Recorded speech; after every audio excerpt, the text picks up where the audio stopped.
So this is going to be a very different episode of Platinum Hunters. Completely different from the other episodes done so far.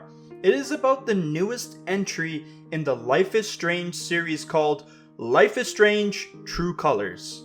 The game is excellent and a welcome addition to the series, made by the same team that crafted the surprisingly excellent Before the Storm prequel.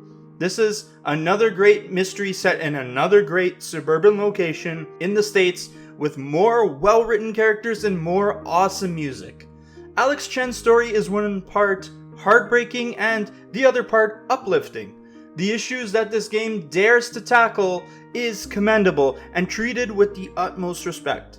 And the kicker, you can play the whole game all at once instead of waiting for its previously episodic structure to conclude. So what's the issue? Well, there is a huge elephant in the room that really can't be ignored anymore. I haven't covered any of these games yet on the channel, but there are many games out there in the narrative genre, and I cannot lie, I love these experiences. It's nice to kick back, press a few buttons now and then, enjoy a well-crafted tale. But always, their trophies are laughably easy to get. So that elephant in the room for me, and what I do here on the channel, always tells me, why does this game even need a trophy guide if you're going to get the Platinum Trophy so easily anyways? It is the sole reason why, despite having a lot of these plats for these narrative games, I don't really have a reason to make a dedicated episode for each of them. This game and past Life is Strange games have collectible trophies to obtain, but I'm not that guy to go out and physically find them all and relay the info exactly right where they are to you. That's not what I usually do in my guides. I usually link a video to a creator who has already gone out and found everything, like for example Power Picks and Brian English aka PS Trophies. I would rather be the director and lead you to their collectible guides because I know they have done a great job already and put in a lot of work into finding those items. So to circle back to the reason this episode is going to be different and unorthodox is that we're going to cover the Haven Maven Platinum Trophy for Life is Strange True Colors, but then we are going to have a talk about all narrative genre games and their Platinum Trophies. Let's talk about what they're doing and how their trophy guides often work. Let's also see if we can make some of these Platinum runs better, instead of having narrative games that automatically give you a Platinum Trophy when you hit the end credits. I feel like a lot of these games miss out on opportunities to have great trophy moments, and Alex Chen is going to help lead the charge for a great discussion about narrative games and their trophies. You are okay, and you can do it. You are okay, and you can do it. This is Platinum Hunters, the show where we take a look at everything it takes to get the Platinum Trophy and whether it's worth the effort to achieve it. If you like trophies and you like what I do, don't forget to subscribe to the channel for more of these videos. I definitely like to cover a broad spectrum of different types of games, and if you look hard enough, you might just find your next Platinum Trophy.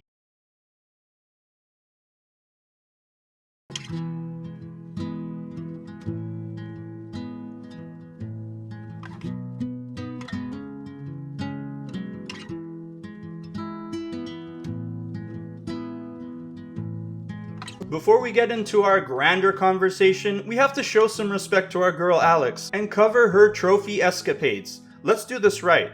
The Platinum run is really easy and requires one playthrough with some collectible cleanup. So you'll just essentially have to complete the game and jump back into Chapter Select to collect any collectibles you missed. There's a few blink and you'll miss them side quest trophies, and I'll cover them inside of the trophy guide. You can play this game on the PS5 and PS4, but there is no save transfer option available, so you'll have to play it twice if you want to get both Platinum Trophies. More helpful guides will be in the description below, but in this game, I really don't think you'll need them much, to be honest. Finding the collectibles is pretty easy and you'll see why.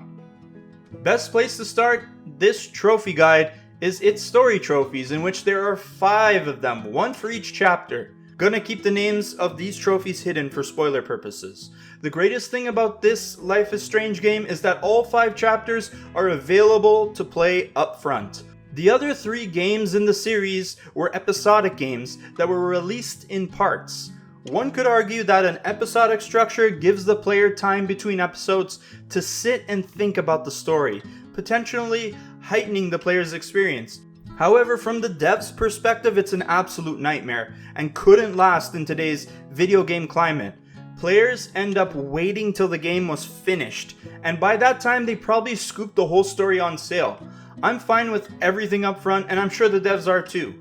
But back to the trophy guide, once you complete the story to the end, it's time to jump into chapter select and grab any of the collectibles you missed. Alex has the incredible power to empathically feel the emotions of not just people, but also objects. So when you're in parts of the story where you're moving around the area, it's a good rule of thumb to scan the room by holding the L2 button and looking for glowing objects. When you find one, hold the X button to examine it while still in the empath vision mode, and that will be one of 25 collectibles you have to find in this game.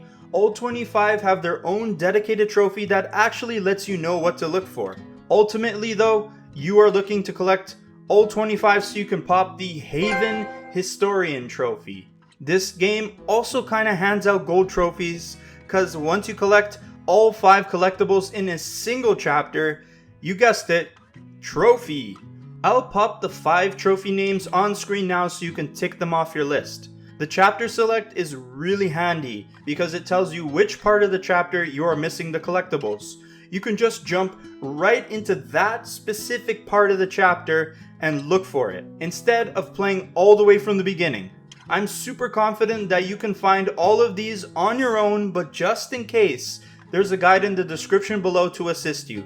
One more thing to note is that players have been reporting that for some strange reason, the Haven Historian trophy cannot be obtained without logging in, making it an online only trophy. I don't understand the need for this or the why, but if you're playing offline and the trophy didn't pop, that's why, and I thought I'd let you know. So if you've been counting so far, we have covered a total of 36 trophies, and now we have 4 easy side quest trophies left until the platinum trophy is yours. These side quests, if you could even call them that, take anywhere from 1 to 3 minutes to complete. If you want to find them on your own, skip to the platinum trophy time code so you're not spoiled for these 4 quests. Otherwise, here they are. Ready now? Let's go.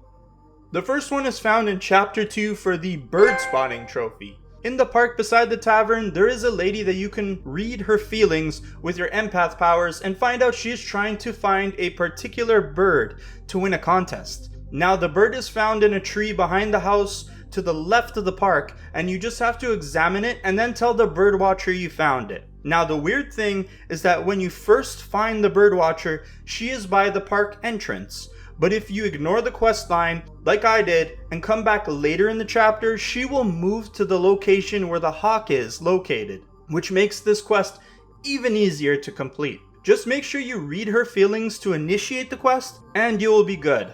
That's a common thing between all of these next trophies. The second quest is also found in chapter 2, and is inside the record store, and here you can get the trophy Found Dog.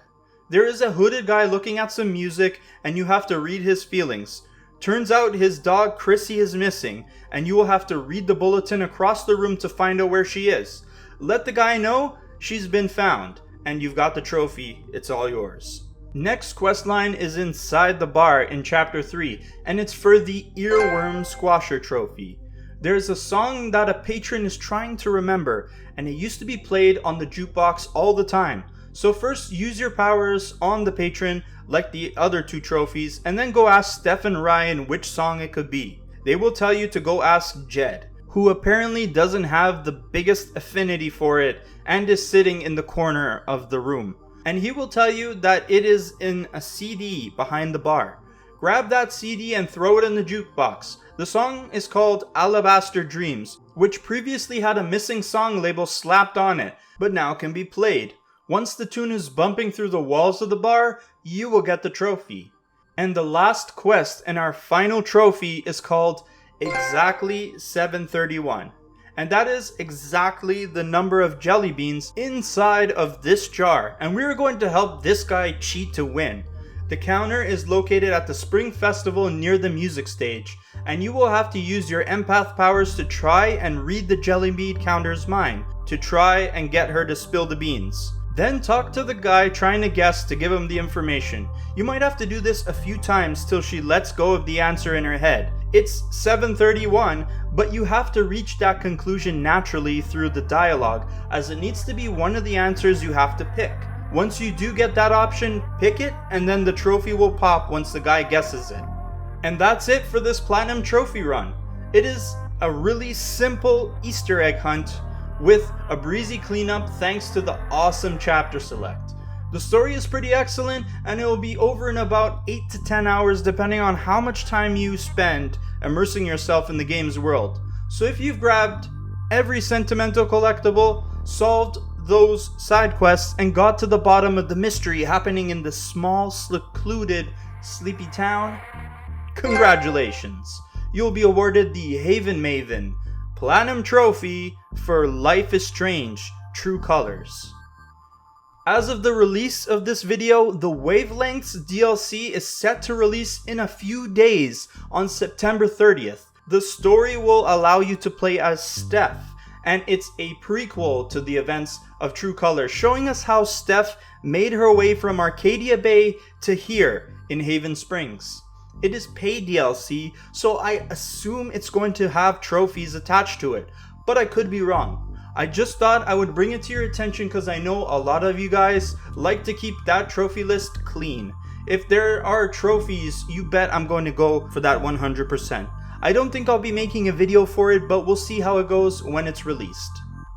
Overall, Life is Strange True Colors is a stellar story and will really dig into your feelings just like Alex Chen has the ability to. As far as the Platinum Trophy run, I don't think it is much different from past games in the series, and in fact not that different from most trophy runs in the genre.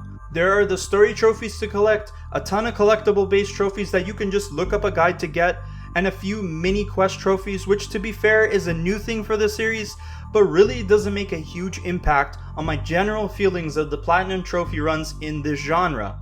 I know I am being a bit negative here, and maybe it's not that big a deal that you can get in and out with a quick plat, but this goes back to what I said in the intro. Many Platinum runs in this particular genre feel like they are just handed to you, when there could be so much more thought put into the trophy selection based on your choices in game or even the content that the game offers you.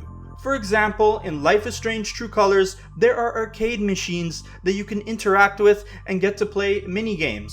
Why wasn't there a trophy for reaching a high score or besting Gabe's records? This is a simple example and low-hanging fruit of a way to add some variety to the trophy guide and have the player interact more with the world.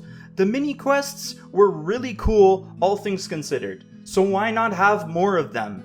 You get to explore a pretty substantial part of Haven Springs a few times in the game, so why not have the player be led to it a little more using the trophy system? The choices screen at the end of every chapter has a bunch of statistics showing how many players did a whole bunch of different activities, and I didn't even know about some of them. Finally, why can't our choices matter a little bit more when it comes to the trophy guide? I played through it once, making my own choices that led to its just one outcome. Why not incentivize the player to try different choices, or have them try to aim for a certain outcome? The word of the day here is incentive. If you bought this game at launch, chances are you spent $60 on this game. Or if you're like me, $80 plus 13% taxes in Canada. And I was in and out pretty quickly at around 9 hours. Okay, I understand the argument is why not just play it again? And that's true. But now I have no real incentive to do it. I got the plat, and now there's a bunch more games coming up that are vying for my time, like Nickelodeon All-Stars Brawl, Back 4 Blood, Marvel's Guardians of the Galaxy. I still have to finish Hades and the Legends mode content for Ghost of Tsushima. Horizon Zero Dawn just got a 60 FPS patch, so now's a good time to get that plat. And I have 2 more spooky themed games from the PlayStation Plus collection that I want to get to, and you get the idea. If you don't grab my attention in the moment by incentivizing me, you won't have my attention for long. The trophy system is a great way to do this. But how did it sort of get like this for the narrative genre? Well, we have to go back to the game that didn't start the genre, but just rejuvenated it. That is Telltale's The Walking Dead. To say this game blew up is an understatement. It won the 2012 Spike Video Game Awards, beating out Assassin's Creed 3, Mass Effect 3, Dishonored, and even freaking Journey. This game was big, even with its episodic release. From there, Telltale went ham, delivering more seasons of The Walking Dead, The Wolf Among Us, Game of Thrones, and so many more 5-part stories.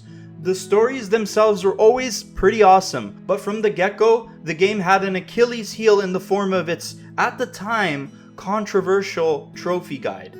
Essentially, to get all of these games platinums, you just had to play through the game start to finish, and when the end credits greeted you, you got a brand new platinum trophy. I tend to think the average platinum trophy difficulty was much higher during the PS3 era. After all, we did get Resistance 2 asking us for 10,000 kills. So when this platinum trophy run arrived on the scene, it caused a stir in the trophy hunting community. The platinum trophies in these games felt more like participation ribbons rather than one you can display proudly inside of your trophy case. I'm personally not mad at them for their platinum trophies not being Killzone 2 or crushing levels of Uncharted plats. I mean, they're narrative games at the end of the day, more watchable, interactive experiences than just a traditional game. However, I have always been mad at these platinum trophies because they have been treated like afterthoughts, almost like they don't matter. You beat our game, so here you go, have this plat. Now, I purposely lied and said that all the Telltale games follow this formula. Not quite true. The Wolf Among Us did try to do it a bit differently. There is still a ton of unmissable trophies for just beating the game, but then there is the 5 Book of Fables trophies for collecting all the entries in a single chapter. These entries come from inspecting certain items while Big B is doing his detective work, or from various dialogue choices you make during the game. So by the end of the game, it's impossible to collect all of these entries, and now you have to go back and make some different choices and see how the game plays out if you did this instead of that. The trophy guide is incentivizing you, there's that word again, incentivizing you to explore the game much more, take in much more of the experience that it has to offer. Holistically, it didn't change things too much, but it made the trophy run better for players. Then, for Telltale's next game, The Walking Dead Season 2, not only did they go back to the trophy run style of the first game, but they also just straight up took out the Platinum Trophy. Yay! It wasn't until early 2015 with the release of Don't Nod's Life is Strange, which was very similar in the way that it played, but from the trophy guide perspective, offered a bit more. It took the Wolf Among Us approach and amplified it. Now, for the majority of the trophies, you had to look around the environment for opportunities for Max Caulfield to snap pictures and get trophies for it. Again, this doesn't move the needle too hard, but it does incentivize players to look around more and experience more of the game. Be more attentive to your surroundings and be less docile while playing the game. The prequel Before the Storm and sequel Life is Strange 2 did the exact same thing with their trophy runs as well. Now with Life is Strange True Colors, they kind of moved the needle a little bit more, but really it's like going from 40 kilometers per hour to 45 kms per hour. Not really that much of a speed jump. So the trophy guides in this genre have been slowly getting better. But do you want to know which narrative style game I think did their Platinum Trophy run the best?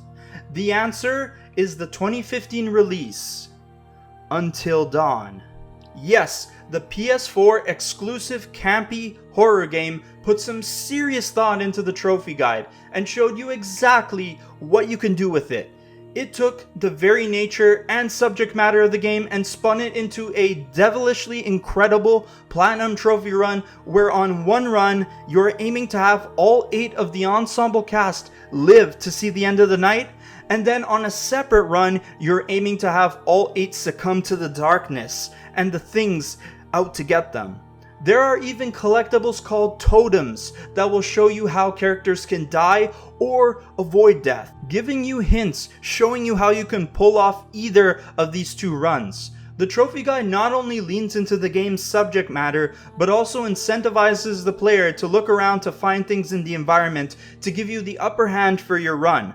I cannot wait to cover this game's trophy guide, as it's one of the games in the PlayStation Plus collection, and therefore we will be completing it for the channel. Plus, from the looks of it, all 3 of the other Dark Pictures anthology games, also made by Supermassive Games, play out similarly with much better platinum runs. So I don't want to hear that this can only be done in this game, because if you compare Until Dawn with Telltale's The Walking Dead, the 2 games aren't really that different, aside from trading the comic book cell shading for more realistic looking models.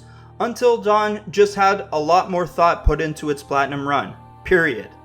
Now, I haven't played every game in the genre, and this discussion would not be complete without mentioning the game in this genre that came out before any of the games we have talked about.